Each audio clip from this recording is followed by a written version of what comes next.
Bonjour à tous, moi c'est Manu. Aujourd'hui, Brico Dépôt m'a proposé de tester cette étagère charge lourde. Et ça me sera bien utile dans mon garage puisque comme la plupart d'entre nous, on a plein de choses à ranger. Donc on est sur du Cook & Lewis, modèle Hecta, la hauteur 1,80 m, largeur 1,66 m et profondeur 60 cm. Chaque niveau est réglable en hauteur. On a une capacité de charge maximale totale de 1 tonne 2, c'est énorme, soit 300 kg par niveau. Et enfin, une garantie de 20 ans, ce qui est plutôt rassurant. À l'arrière, on a le contenu de la boîte. Pour la matière, ce sont des panneaux de fibre de bois pour les plateaux. Et pour la structure, elle est en acier galvanisé grise. J'ai commencé par déballer les éléments et contrôler que j'avais toutes les pièces. Dans la première étape, on va commencer par assembler les montants avec des barres de jonction.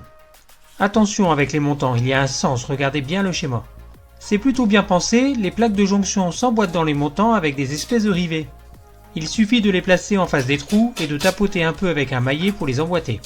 Je fais bien sûr la même chose sur les 4 premiers montants. Ensuite, pour les montants du haut, attention, les trous sont inversés.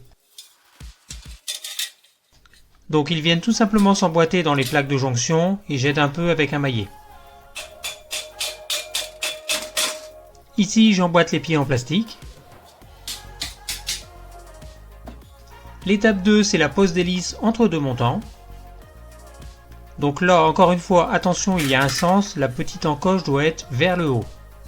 Donc pour celui du bord, on passe les deux premiers trous et on met aux deux suivants. Là encore, ça s'emboîte assez facilement en utilisant un maillet en caoutchouc. Celle du haut va sur les deux derniers trous. Et enfin, pour les deux intermédiaires, ça dépend de la hauteur de réglage que vous souhaitez. À l'étape 3, on va poser les traverses. Donc c'est la même chose qu'avant, faites attention au sens de pose, et ça s'emboîte sur les montants de la même façon grâce aux rivets. Et veillez bien à ce que les deux rivets soient emboîtés avant de taper au maillet. À l'étape 4, ce sont la pose des renforts qui vont maintenir les plateaux. Donc là aussi il y a un sens bien sûr, avec la forme de serrure vers le haut. Pour la fixation murale, vous pouvez vous contenter de fixer les montants dans le mur. Le problème, moi, c'est que j'ai des tubes qui me gênent, je suis un peu déporté du mur, donc je vais ajouter des équerres.